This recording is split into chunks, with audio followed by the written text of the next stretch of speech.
Welcome in, welcome in, welcome once again to the newest edition of 3 in, 3 out, the most unique Seahawks recap show in the Seahawks. It's the end of the preseason. It's Seahawks and recap; those words they don't go well together. They don't go. Love and marriage, it's a you can't disparage it, Brandon. But we can keep talking about 3 in, 3 out. It's the end of the preseason. I'm fired up. You're fired up. We're all fired up. We got flockers pouring in already. And we get to talk about another W, Brandon, another victory over the Browns. Pretty fun game. At least most of the game was pretty fun. And there were a lot of nooks and crannies in this game. We're going to get into every single one of them. And we got a couple surprises, little surprises for you, some surprises for the audience. And of course, stick around. You know why? Because yes, we've got some special things planned. We had from the flock section, Brandon. We had great participation from our flockers in the Discord. And I am just excited to talk about another W and then parlay the conversation into a little bit of the 53-man roster chat. And what did we see with some news? What did we see on the field? And what are we thinking that's going to happen tomorrow, 1 p.m. Pacific? With all that, Brandon, how you doing? Oh, boy, that's a lot to go over. This is going to be a big show, and I am happy to see so many members of the flock in the chat. We've got Amy. We've got R. Ryan 911. We've got Holiest Hand Grenade, Jay and Jason and Chris. And, yeah, welcome to everybody else who is tuning in but not yet chatting. It's great to have you here. Hit the like button as you're coming in. And, yes, enjoy this show that our good buddy Clinton has prepared for us today. Yeah, this is fun. It is a labor of love, and 3 in, 3 out. Every show takes prep. Sometimes you might not think that, but it does. It really does. And 3 in, 3 out takes the most prep. It takes the most time for me, for the shows that I'm on. And you know what? I get done with my work day and I go, I got a job to do, and I get fired up, and I usually have some coffee and I get re-fired up, and then I think about it a bit more. And this was like the game for me, Brandon, started at 10 o'clock. Again, people know I'm on the East Coast. Most folks know I live in Connecticut. And so this game was late for me, and I was trying to make it, but I was super, super sluggo. Yesterday, all day, I was down on Long Island for a fantasy football draft, drove down there, drove back up. So I really watched the game today after work, watched the game again, took my notes. So these are fresh in my head, very much like we got some great fresh comments streaming in right now. Including one from R. Ryan 911, our live executive producer with the $9.99 super chat. 3 in, 3 out, preseason week 3, elite draft pick, D. Eskridge's big day. Oh, 4 years in the making. And my Creed Humphrey. Yeah, it is time. It turns out you were right about Creed Humphreys, and Humphreys, doesn't matter. I was wrong. You were right. You're good looking. I am not, but we have a job to do, Brandon. The thing is, I am a little bit sixes and sevens this evening. And I know we have one rule on 3 in, 3 out, but gosh darn it to heck, Brandon, I can't remember that rule. I know you write it down sometimes with a sticky note. Please remind me, what's our rule? Hey, it's preseason for 3 in, 3 out producers like yourself. So I don't expect you to have it down like you should in the regular season. But even in the preseason, Clinton, when the Seahawks win, we start with an N. We start with an N. That is magical words, magical news, because winning's better than losing. All right, let's get at it, Brandon. You know what to do with the real thing. Let's do it. Excellent. All right, so we can see it on screen here. We are dubbing this one 6 moments that mattered before cutdown day, because, Brandon, this is a pretty deep team, man. This is a deep team. Deep into the end of the third quarter, beginning of the fourth quarter, there was stuff to really like. End of the game, let's just skip past that part and never talk about it again. We get the W, get out of there. And I do want to remind folks, you said it earlier, but I think it's always worth repeating. Look, youtube.com/Seahawkers podcast. The simplest thing you can do for us, like the show that's on, subscribe if you're not a subscriber. That helps a ton. And go out there and share it with 1212s. Why not already? All right. So, Brandon, let us get to our very first in. Any guesses? Any guesses to where I'm going? The first one out. Oh, how about D. Eskridge going on? I think I'm going to be sorely No? disappointing people that there's not a lot of D Eskridge talk in Oh, in shoot. today's I chat. was hoping, I was kind of hoping that Ryan was right. Yeah, that's okay. Ryan's a smart man. We love him dearly. But what I'm going to go to is look, the very, very beginning of the game. So I don't even need a timestamp because we kicked the ball off and then we're on the field. I want to put this in a nice little capsule and say the first 2, 3 and outs, because I personally count the one where they flag Nuosu. Mafe gets the tip. That's a 3 and out. All right, they get a fake first down. Cool. The next 3 plays, boom, boom, boom. It was like 3rd and 10, 3rd and 10, right? What started it off and what you see on the screen, we talked about him in What If, like hey, anybody else, when Mr. Phil was talking, oh, you weren't on that one. It was Adam. So Mr. Phil was like, hey, anybody else that you're excited to see that really haven't seen the preseason? And then I went on for about 32 minutes talking about Jordan Love, who of course does not play for the Seahawks. What I meant to say, Julian Love. So I was delighted, Brandon, when the very first play of the game, you see Julian Love kind of offset to the left. He kind of gets center square as the ball's being hiked, and he got Winston under center. That gets Jerome Ford deep, and beautiful flow, man. Beautiful, and he's hitting forward in the backfield about a yard deep there. Gorgeous flow. We didn't see much from Julian Love, but then to see him like in one moment with this starting defense out there, first play of the game, but it's like 2nd and 9 or 2nd and 10. Gorgeous play by Julian. Great first 2 series by the Seahawks defense, and it got me going in all the right ways. And how about you? How did Mr. Julian do for you? Did you feel the love? Well, I just think that, yeah, it's important that Julian Love listened to the show last week, the What If show, and he's like, who is this guy that keeps calling me Jordan? And I will go out and I will show him not to forget my name again by making a play early on. And look what he did. It reminded you perfectly. And he was only on the field for 7 total snaps on the day, 1 in run defense, and on this play he made a play, so it was really nice to see. Yeah, it was good flow. And again, the first 3rd and 10, Nuosu gets called for the roughing the passer or whatever. Right. Mafe gets the tip. Great play. Then the second iteration of that, you get the Reed sack, the Jaron Reed sack. He bust through on a stunt. It looked menacing, is what it looked like. The entire day, and I think some of the other players will kind of get called out about it, but the general observation for me was McDonald makes the quarterbacks make decisions really quickly without blitzing. Like that's the part of it too. Most times when Reed got home, just 4 dudes. Mafe got the tip, it's 4 dudes. And we get it by now. We talked about it a lot. He's showing 5 or 6 at the line, 2 are dropping off. Sometimes a corner's coming. Sometimes like Mike Moe is dropping back. It's these combinations you can't predict, but it looks fierce. It looks fast, and it really speeds up the quarterback clock. So as we're entering a period where it's going to be Bo Nix game 1, who I think can process fairly quickly, and then now maybe Drake May game 2. Brandon, I'm looking the old chops over here, being like, "Come on, McDonald! Like, get these guys, get Knicks mixed up, and let's have some fun."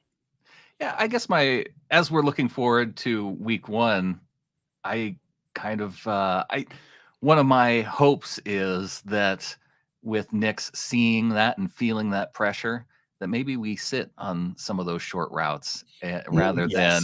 than sitting back and allowing those quick completions and just waiting to make a tackle rather than maybe attacking the football a little bit. That's some of what I want to see. Maybe jump in one, maybe get a pick 6, all those sort of things, right? So, and I thought we'll talk about the defense a bit more. I do think we have to address. We see it in the chat. People are talking about it live, and we get it, right? So Nuosu gets the chop block, pretty darn dirty. Not a great play. Just it's I don't know. It's like I realized there's a flag on that play, and I realized that maybe the running back was engaged. It doesn't really matter. It's still him coming across and taking a dude's knee out for really no reason. With all that, my gut, Brandon, is that they're going to put Nuosu on the 4-week IR because it's just like the squishiness. And then I think you get from what I read from Brady Henderson and Amy was posting in our Discord, the way I interpreted that, I think, was you can you can put him on the IR without sacrificing the 53 the way you could new way you could do it this year. So that sounds like a kind of a square deal for a crappy situation. But what do you think? Do you think he's going to be out 4 weeks, a little bit less? I did see that he tweeted, "Be right back." That's Right. kind of fun. But what do you think for Nwosu?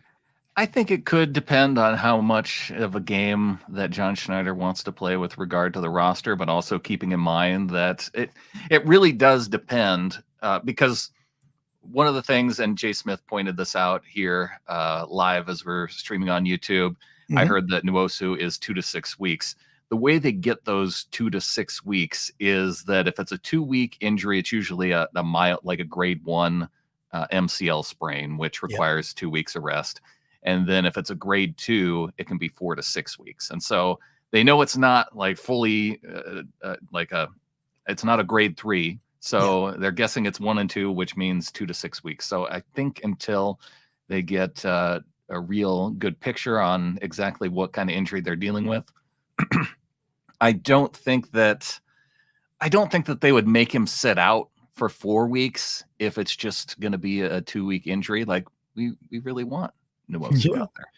Well, especially also thinking of, because we got 2 weeks till the season starts. Okay. So the clock is ticking. It's not, when they say 2 to 6 weeks, they don't mean 2 to 6 weeks of the season. They mean start the clock. And so we get 2 weeks, which is interesting this year. That extra little cushion will help us.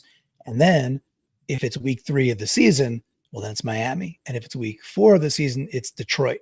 So there is a desire. I would really think that if they can manipulate this, with health being the first thing, to get him back for the Miami game, that would be excellent, right? A really excellent outcome to a crappy situation. So, and then did you have a chance to? We talked about that Gibson, Tevis Gibson comes on over. That was a little alarming this morning when that came across, and certainly was like, okay, well, sounds like Nwosu might be out a little longer than we maybe thought. And turns out, 2 to 6 weeks. Any word on Gibson from your perspective? Did you have a chance to reach out to EJ Snyder, Bootleg Football, huge Bears fan? He spent the first 3 years of his career, Gibson, not EJ, with the Bears, and then over to the Titans, and then this year over to the Jags. But then he gets traded before he plays it down, a real down for the Jags. Anything from that perspective for you?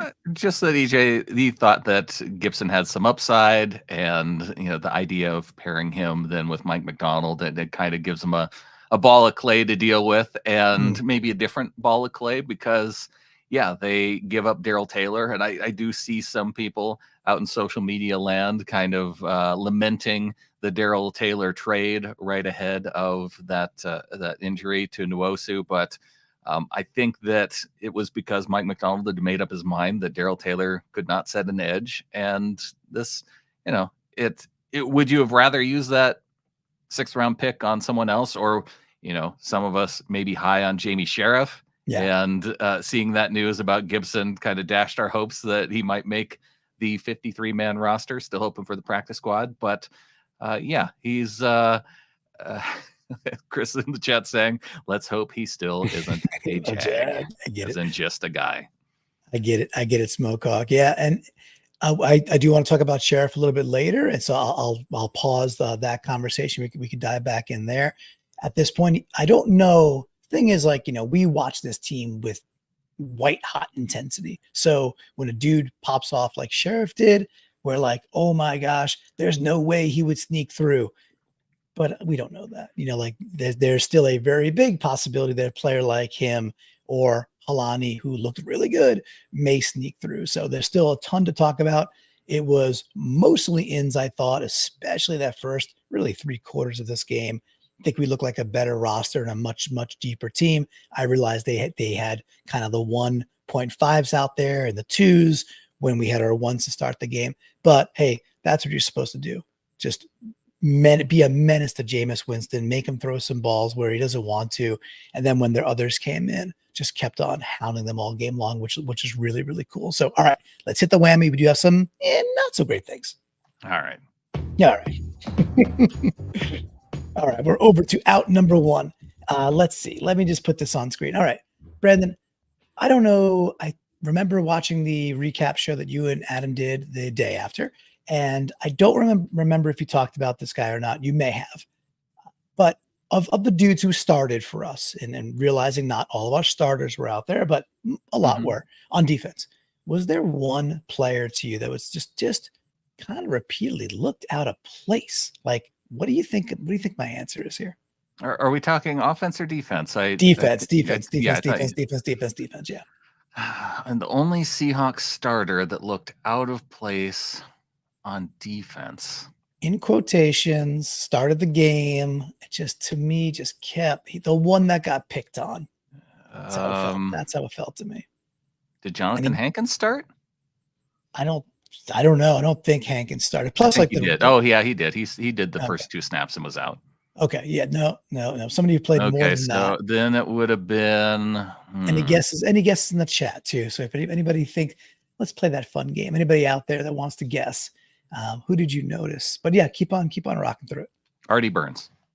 Well, no, and then Artie went down, right? Which is again tough. And right after the trade of Mike Jackson, no, I'll just come out and say it. Look, hate to put a dude on blast, but man, I just feel like Coby Bryant is, of all the players that were out there, I just felt like he kept getting picked on, and the stuff was the same thing that we've seen throughout the first couple of years of his career, which to me, I would almost equate to the Pete Ball style of like, okay, don't let the dude get behind you, but letting things happen in front of you, and then maybe making it, usually making a tackle. That's fine. Bryant doesn't have a problem tackling, and he's pretty good with the peanut punch as well. I don't know, man. He just seems to me to be the most exposed defensive player that might actually play significant time that I saw over the preseason. I'll go ahead and put my response up on screen because I would not have guessed Coby. Well, that's why you spelled his name wrong. Well, I put in the heavy quotations Coby because he started this game. He didn't though. No, not Marquise Blair. Who was the other safety out there? Kayvon Wallace was out there, and Julian Love started the game. Okay, well, but he was in a lot. He was in a lot at the beginning. All right, so I'm bending the rules a little bit here, but either way, that's not fair. Okay, that ruined my guess, and yes, I quit. I feel shame.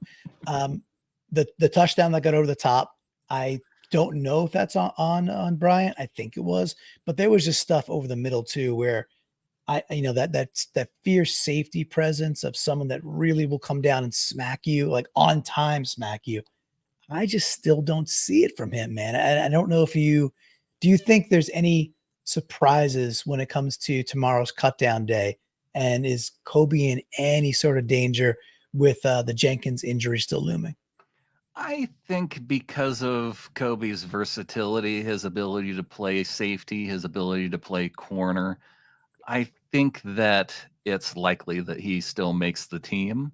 And yeah, because of that versatility, because of special teams. And I don't think it would bother me for any reason except that he's a depth piece. And I think you're right though about him being the one in coverage for that touchdown that may have had. There's probably a little blame to go along with Pritchett too, but I think that Coby bit a little bit on and went the wrong direction where. And it looks like PFF also assigned him the touchdown blame. Yeah, it looked to me like Pritchard was maybe beat off the ball a bit, and clearly he was. That's part of the job there, but it didn't look like Coby did his part, to recover and or just kind of play that center field in that play. So we see. I think what happened with Coby was that he was watching the quarterback and he thought maybe, because I think it was DTR that threw that touchdown pass. Yeah. I think he thought the DTR was drifting a little bit too far to the right then to make that throw across his body, but he didn't. DTR planted his feet and threw it deep down the middle. And after that, Coby had already bit and was out of position. Yeah. And Nate shoots back and up in Smokehawk as well, saying that, and you as well, Brandon, that it was attributed there. But there was more than just that bomb. That bomb was poorly timed too, because we had all the momentum in a real game. It would matter a lot more, but we had all the momentum. We're home. We're starting to blow out a team that looks on that day inferior. And then you give up the big play. Right. So, and there was just other stuff over the middle where I was like, man, there's a softness there. And I want man, I like others out there like Blair who just hit harder and I think arrive at the ball with a bit more intensity. So we'll see what happens tomorrow. For me, it's one that I'm looking for that I won't be shocked if he ends up on the wrong side of the ledger tomorrow. But Brandon, we have more to do on the right side of the ledger. Let's get back to a fun end. What do you say? I say if Coby takes issue with this out, take it up with Lance Boykin. I like that. I like that because why, folks? Because on third down, but I think it was third down, right? Boykin gets the hit. He gets in the guy's face. He gets a little barky, and he draws the flag. Was that on third down? People also? here watch this game. You don't have to explain it to them. Okay, fair, Brendan. You're very right. All right, so in number 2, let's see. Where did I go with into? There was some fun stuff. All right. Oh yeah, here we go. All right. So this one is we got Q1. Let's see. Yeah, Q1 about you see it on the screen there. About 6 minutes to go. It's 7-0 Seahawks. Cleveland's at Seattle's 20-yard line. And you got Winston under center, little 11 personnel, and Elijah Mitchell coming towards us on screen there. It's a little jet sweep. What I loved about this play, dude, and the dude I have circled, and I thought played really well, and I thought his teammate back at Auburn played the best I've seen so far as well. But DJ James had a little series in a row here. This I absolutely adored because he's cued in. It's 3 things, right? It's recognition into speed. So that's at the first part. He recognizes this is a handoff. This is going to Elijah Mitchell. He gets upfield quickly with the speed. Then it's strength. Not the best block by a wide receiver who clearly can't block all that well, but still, he uses speed to get in position, kind of gets a wider base to cement that edge. And then he makes, I'll go right to the next screen. He starts to engage him, about 2 yards before the line of scrimmage, tackles him with, it's like a yard gain, a 2-yard gain. Just beautiful ball, man. Just DJ James fighting through traffic, good position, good tackling. And he backed it up with a couple of, I thought, really nice plays for me, Brandon, I think he had the strongest showing of the 3 so far, kind of by a long shot. So I liked what I saw from the Auburn duo and specifically DJ James in this play. Yeah, DJ definitely. I feel like he has stood out to me as the better of the 2, and it kind of stinks that these 2 guys are going to be compared to each other just because they came out of the same school and the same draft at the same time. But I feel like it's going to lead to a lot of comparisons as to which one is progressing more than the other, and I feel like DJ is just slightly ahead with that regard so far, and it makes me excited about the cornerback depth because. Yeah, obviously the Seahawks were excited about it enough that they felt like Mike Jackson could be traded away too. So, yeah, nice to see these young corners developing and a nice play here. And also, gosh, he had a sack on the day too. Yeah, he was kind of all over the place. And to give Pritchard some love too, what I was talking about earlier, that when you really realize what McDonald was trying to do, which I think is fundamentally speed up the quarterback's clock so they can process less and have to make basically check downy decisions. Pritchard was really quite good in the being right there at the right moment type stuff too, and just tackling soundly. So I thought they both played pretty darn well. Exciting that these are depth pieces, and whether they both make the squad, I think they will. We'll see. But if they both do, that's super cool. And there is a lot of like super, I think, pretty high end talent. And then I saw folks mentioning Tyrese Knight in the in the chat as well. Another nice showing where he flows the ball very, very well. And if you try to get a center or a guard who's trying to get to second level against him, I know these are second string dudes, so they're not exactly the world beaters quite yet, but nobody's touching him. He's stepping around them like easily to get himself in position to make some tackles. So you start to look at this draft class, it gets quite exciting. Any favorites for you, Brandon? I guess, Byron Murphy's, of course, there, but do you have a favorite that you kind of fell in love with from on the defensive side this year that are noobs to our team? Yeah, I think Murphy is the one I'm most excited about. It's kind of a bummer that he was only on the field for a couple snaps, but I suppose they're saving him as well. Yeah, I think I am in like with a lot of these guys, but I guess I haven't fallen quite in love yet with any of the defensive guys. Yes. So Julian Love for the win again. All right, let us get to the second out. I think the crowd watching is going to enjoy this one because it's a little bit bupkis. Let's get to it. A little bit bupkis. Bupkis, I think, is the actual word, not Dick Bupkis, but bupkis. It's a fun word, Brandon. All right, so this I'm just going to put this out there because I've watched football a long time. I have a question, and the question is how is this roughing the passer on Jamie Sheriff? He gets in on I think it's a stunt there, and whatever it is, he's in 2 seconds. You could see the ball is basically still being held by the quarterback. He's just unloading. I think it's DTR at this point in the game. He doesn't drive him to and through the ground. His head is to the side. He's hitting him with his shoulders square in his chest.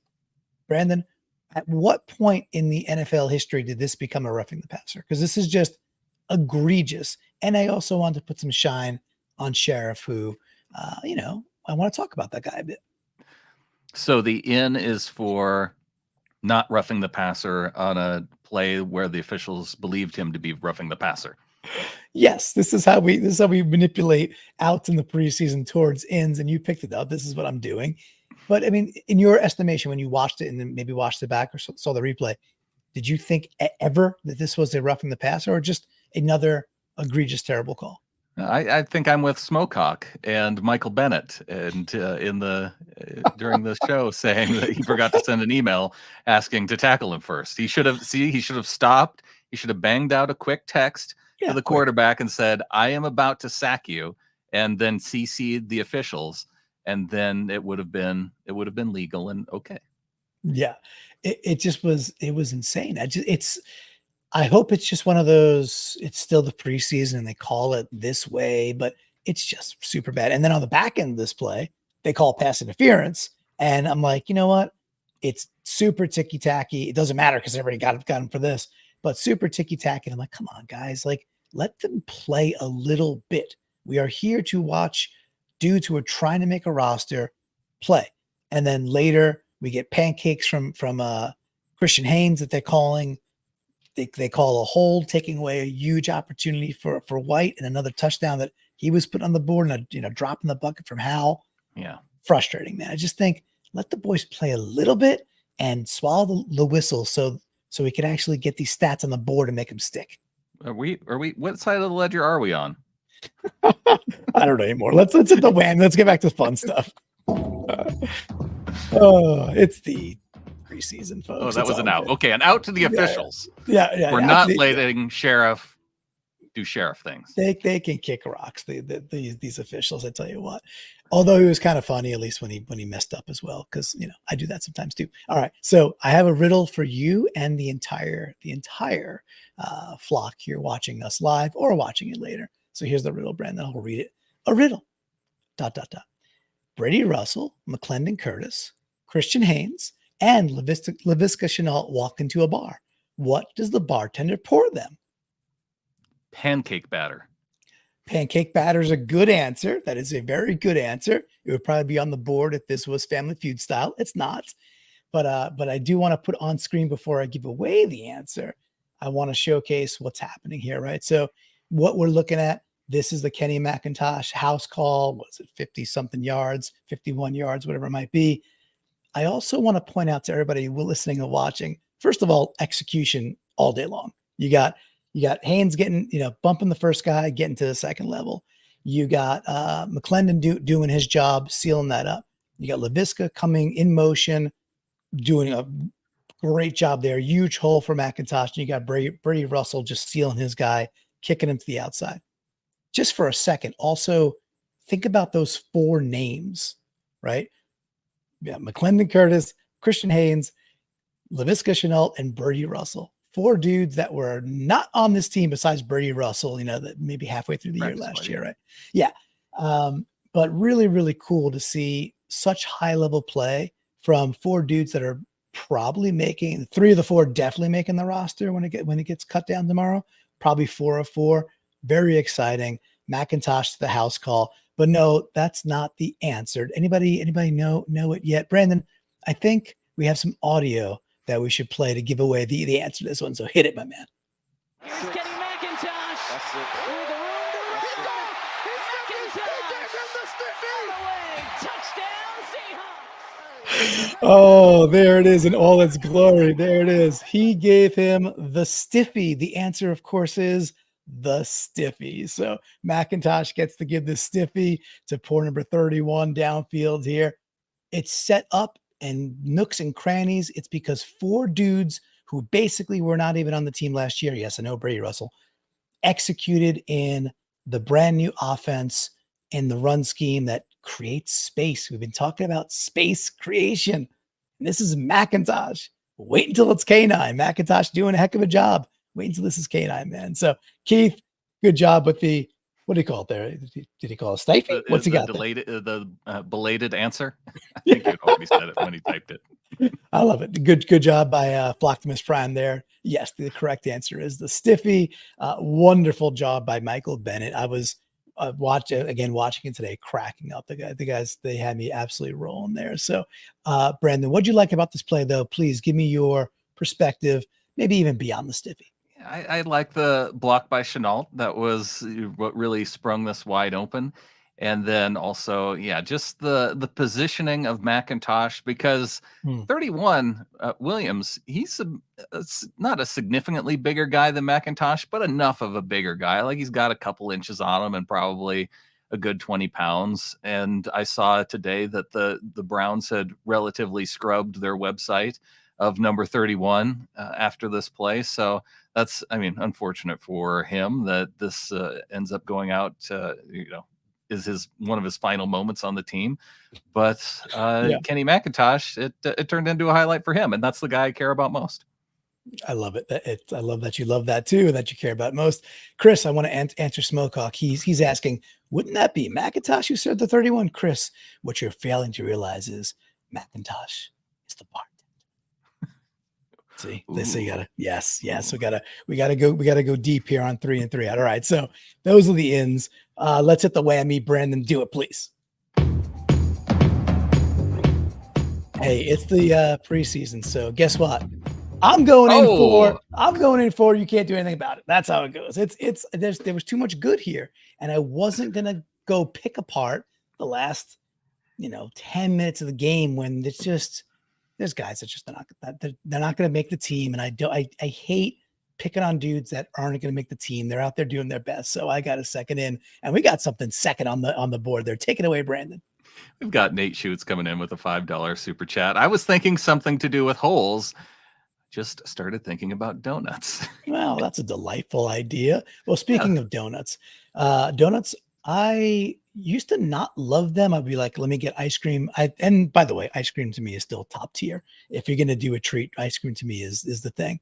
But there are some amazing, delectable donuts out there. Brandon, do you have a go-to? You're like, yeah, if I want a donut, this is the exact kind that I would be aiming for. Yeah, I'm also into donuts and ice cream and all the snacks. And I see that Keith Kedover is calling you out for your show being 3 and 3 out, not 4 and 2 out. Keith, it's our house. We make the rules. That's preseason too. So and it was at Lumen. So we get to do what we want. By the way, if anybody ever wants to buy me like a toasted coconut donut, if I see it with a coffee, that would be delightful. That'd be my favorite donut. All right. So this is a little later in the game, and it's a series. You can see there 27-20, 4:25 to go, third quarter. Seahawks marching. This drive ends with Halani with the 1 yard pounding it in. This is a fun drive, man. This is a fun drive.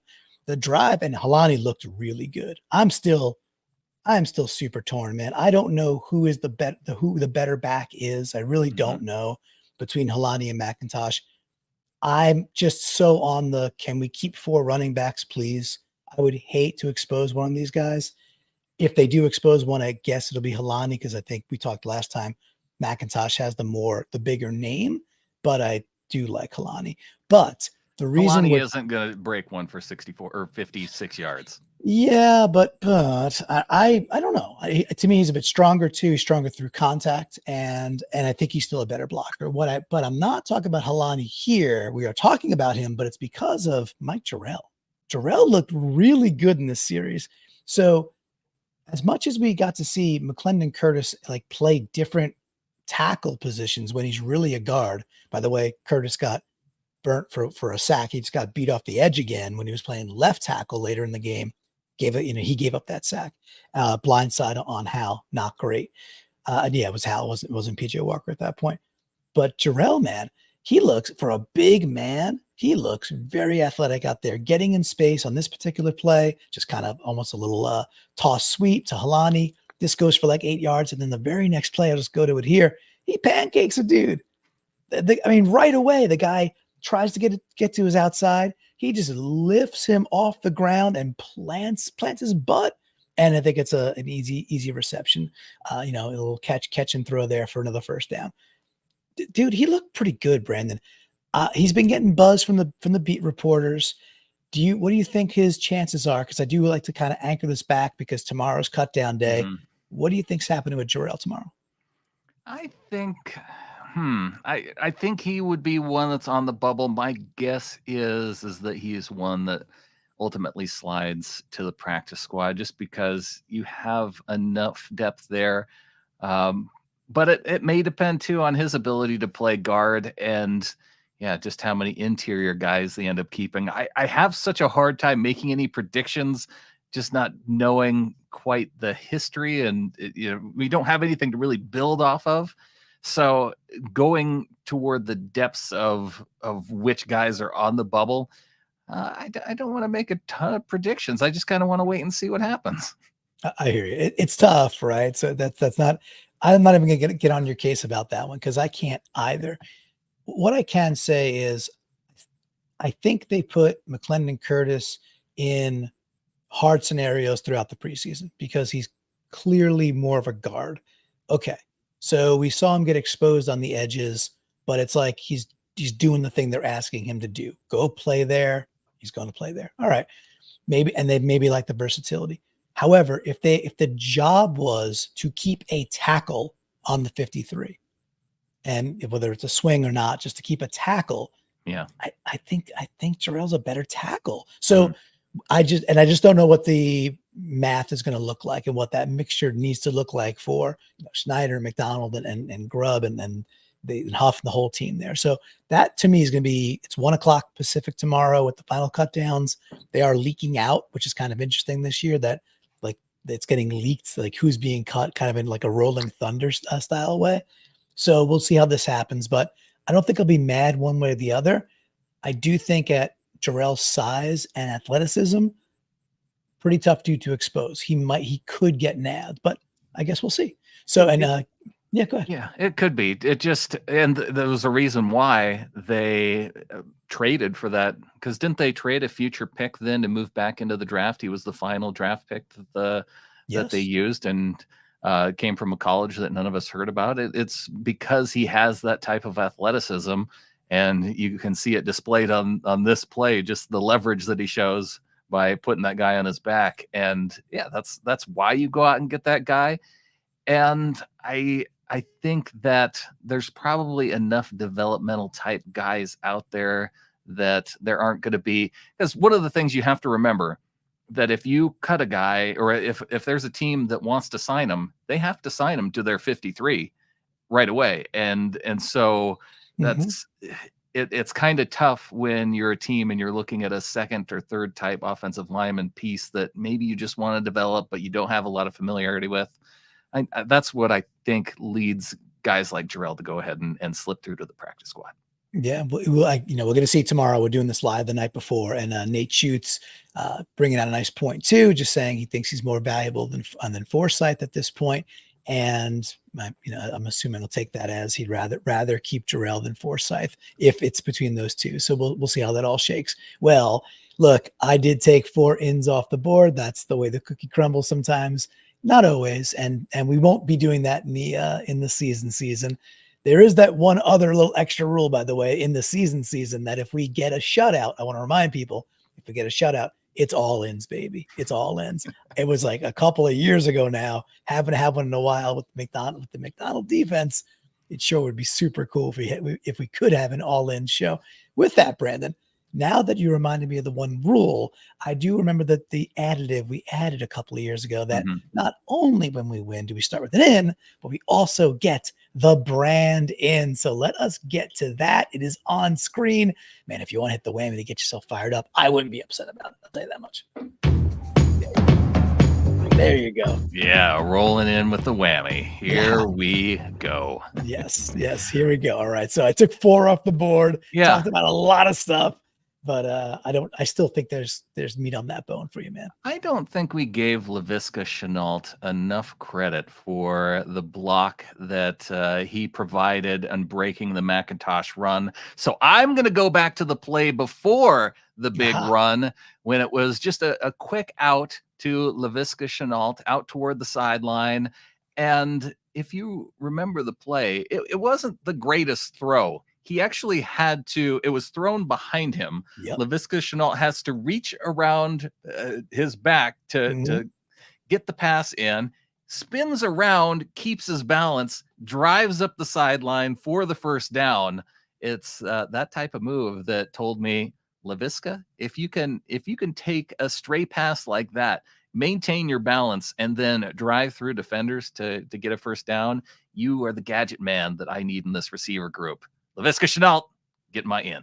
I love that. I love that you took it back and then took it back one step previous to lead up to it, because we love that. We know that the sequences of things are what build momentum, and then you get in your flow and you get in your groove, and then you spring the big block for McIntosh. And it's But you're right. just the back-to-back idea of, okay, here he does, Yes. he catches the pass for the first down, and then the very next play, yeah, he's laying the wood. So it's like that, yeah, that's the type of guy that I want to have as my wide receiver 5.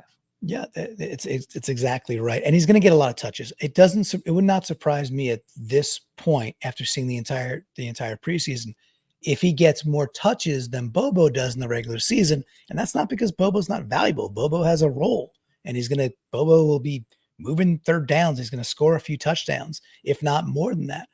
But from pure volume of touches, Laviska could do more things, is what it boils down to, right? So they're going to do some more things with him. And Grubb is not afraid to be like, okay, you can't stop that. You haven't shown that you could stop that in 2 quarters. I'm going to keep doing it.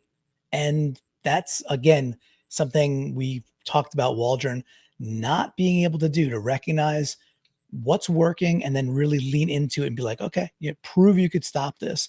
Laviska's kind of a dude where you could see a game where he might have 6 or 7 or 10 touches, and each one of them is for positive yards. But to your point real quick too, man, that's some great athleticism. He's flanking out, and then he has to do a little spinorama and catch it while turning back the other way. That's one of the toughest things to do, whether it's baseball and you're trying to track a ball and you get turned around, or as a receiver, it's over the shoulder that you didn't expect.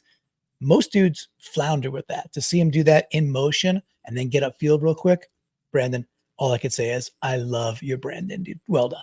Thank you. You are very, very welcome. We got about 150 people hanging out with us in Nightbot, reminding folks, hey, if you are here for the first time ever, then hey, hit the likes, hit the subscribes. We'd love to have you joining us, because we go 5 times a week in the season with 5 different unique shows. And frankly, they're all a bunch of fun because we get to talk Seahawks football. All right. So we had the 4 ins this time, the 2 outs, the Brandon. Of course, that leaves it, and it's a win, Brandon. So that leaves us with the MVC, dusting off the 3D printer. How's it doing this week? Is it ready to churn out another trophy? It is in the middle of churning. It wasn't, I wanted to have it just one time be ready to just hold up on the show. But Yeah. it's still working. I think it's preseason for the MVC 3D printing trophy printer. So yeah, it's still working. It's fine. Well, it's hard because I don't get, I don't get you this information early. I don't do you the favor of that, and you're looking at this stuff live. So it's then you got to do the placard. So getting it really, really ready is tough, right? Well, so, it goes off to the engraver after it gets printed. You would think that if we were really smart about it, we would just 3D print all the trophies in the off season, and then they would be ready and then we just send it to the engraver for the engraving. But it feels better to have like a fresh trophy, I think, that goes in the locker rather than one that's had a little time to gather dust. I got to tell you, that's the worst idea you've ever had, right? So here's why: you can't 3D print them in advance, because then you're jinxing the W. You can't do that. That's right. You can't go printing 17 of them and then, hey, screw you, Don Shula. No, it's not going to work that way, Brandon. Right, because we need 20 if we're going to win all the games of the Super Bowl. Correct. So, all right, without disruption is what I'll call it. I'm not even going to say it, the French word there. I'm going to give this one I'm giving it to Kenny McIntosh, man. Kenny McIntosh, running back number 25. And the engraving will say, for causing a grown man to say that he had given another grown man the stiffy. That's the engraving. He gets the MVC to close out the preseason. I got to tell you, I'm pretty happy about it, Brandon. Yeah, maybe we can print out a little smaller MVC trophy that we can send to Michael Bennett so he can have it in his broadcast booth. I love that. We could do the mics, what they call the hoods or something like that. The square piece that goes around the mic that has the name of the ESPN. Sure. Yeah. The flag. The flag, an MVC flag for his mic. There we go. That's a good idea. That might be your best idea yet. Thank you. Hey, look, the sober yin, the raging yang, we came together in this entangled world of ours, and we figured out who the MVC was. So super, super happy. And yes, Keith. So the trophy has a stiffy on top. Yes, the jokes keep on coming. I love it so much. It's fun, and I'm basically a 12-year-old. What can I tell you? Especially when it comes to Seahawks football, because it's meant to be fun. All right, let's see. So we went through all the good stuff, but not the best stuff. The best stuff is called From the Flock. Brandon, tell folks how they can get involved so that we can read their ins and outs live after every W, like we're about to do now. Yes, if you become a member of the flock, which you can do by going to getintheflock.com, $3 and above gets you access to our Discord channel, where we have a 3-in, 3-out channel. You can drop your ins, drop your outs. And if you join on YouTube, you can you get access to all the special emotes that are on YouTube. I think the minimum for joining via YouTube is $5, but then you get the emotes on YouTube. You also get the Discord access if the access there is still good. If not, you can email me at gohawks@seahawkerspodcast.com and say, hey, the link to the Discord isn't working. And I will fix it. Because that's what I do. That's what you do. We will get you in there. Yeah. And please join by YouTube. Also, the other way is great because, hey, every single video, everything we do ends up on YouTube, right? One way or another, all the audio, all the stuff we're doing, it gets put out on YouTube. So it's a nice centralized place to get it all. Plus you get to look at dudes and beards, which is always fun. Brandon, the opposite of a dude and a beard is Amy. Take it away, my man. Amy kicking things off. Yes, Nate, you say, how about a bonus 6th in? How about we give you a bonus 6th through, I don't know, 15. I don't know how many we got from the flock this week, but we are starting things off with Amy in the Discord saying defense looking like they know what they're doing before the season. She's giving it an in. What a twist. And again, those first 2 series, or the first series with the fake penalty, great start for the team there. And we got Jay in Alaska getting off the field on the first defensive series, even with the borderline roughing the passer. So Jay and I are on the same wave here. He's fired up about that. They look so crisp right out of the gate, and the crowd was into it, man. We get the sack. Dude, I'll revisit that over and over. Good job, Jay. Nate in the chat asking, how many super chats do I have to buy to become a Discord member? Let's just say 12, Nate. And then you shoot me an email at gohawks@seahawkerspodcast.com. Just kidding. It doesn't have to be 12. Shoot me an email. You said Jay in Alaska. Let's go to 12th man records, into JSN and in to the defense. Yes, that's Jason Bonnard out there for 12th man records. A good dude.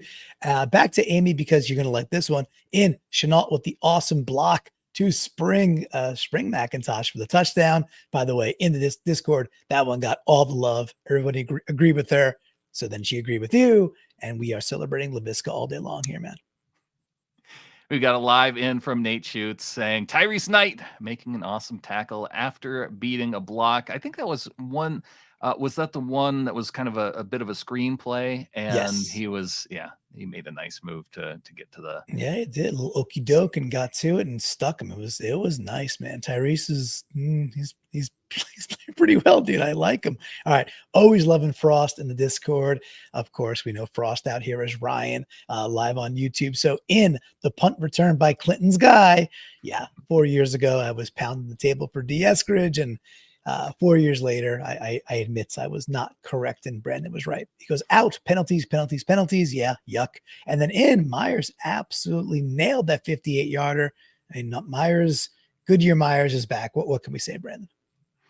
I say that we can go to Northwest Gambit with the in Gino escaping the sack and still getting the check down. That move by Gino to just step aside as he's getting the pass rushers in his face, and he drops it right into Kenny McIntosh and able to pick up. I believe that was for a first down too. So I think it was like a 6-yard gain, but it set up the rest of. I think the next one was JSN to the left-hand side to get the first, and then they got a DK for the touchdown. Either way, great move by Gino into wide receivers who block well, into defense, rallying to the ball, into tackling, and an in to Mike Robb, Mike B, and Cliff announcing.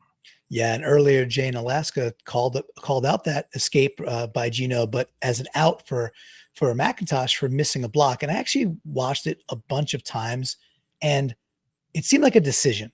Like it seemed like because he literally lets the guy just go right by his right side, and I was like, to me, I think he was just like trying to get the outlet pass without being disrupted, and it actually did work out. It needed a very nifty move by Gino to make it so, but I can't imagine he would have just not hit the dude who was directly in front of him. I just think he was trying to get to the outlet, and that was done on purpose. So that's my guess, because he was right in front of his face. All right. Never got a guess with JSN Jiggy with it. This is, of course, Lisa, used to be from Seattle, but she's still great. Doesn't matter. She says in defense, finishing the game without prevents, which is cool. And then out, enough with the mini kiss commercials. I didn't get the local broadcast. I don't think I saw the mini kiss commercials, but apparently they were under. Oh my gosh, mini kiss is the talk of the Discord, Clinton, because for all the locals watching the local broadcast, they are going to be performing at I believe it's one of the local casinos in town. And how could you not enjoy seeing little people performing as members of KISS? Called mini kiss. Oh my gosh. So this is great. So I didn't know what this was. And then in the Discord, I didn't know what it was. And I just thought we were talking about the chocolates. I was like, this is why are we getting upset about Hershey chocolates and miniature versions of them? This is way better. And I'm happy that we straightened this out for me. Now I'll go Google this later. Yes, Muckleshoot Casino. I feel like we almost need to make a trip out, but it's very tempting. I want to go. Wonderful. I'm definitely the commercials have worked on me. Somebody send me a commercial, because I cannot. I think the commercial is out on YouTube. Okay, so cool. If you just look somebody post it in Discord, please. I need to see this now. You'll be able to find it. Good. All right, who are you on? Car? Yes. Car with the in.